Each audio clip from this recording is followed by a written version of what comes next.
how to log out of Telegram X account. Hello guys, welcome to today's tutorial. In this video, I'll be teaching you how you can log out of Telegram X account. So let's assume that you're on your Telegram X account and you're looking for a way to log out, but you have not gotten it. It is very simple.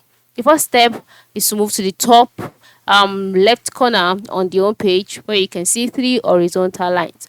Once you click on that, a box will be displayed. In this box, you can see options like contacts, calls, saved messages, settings, invite friends, help, night mode, or whichever mode that your Telegram X is on.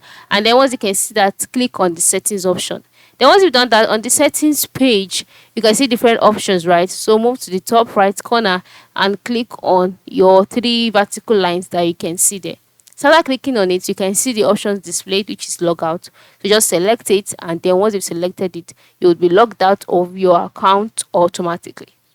Very, very simple, very, very fast and easy. So that is it. Thanks for watching and have a good day.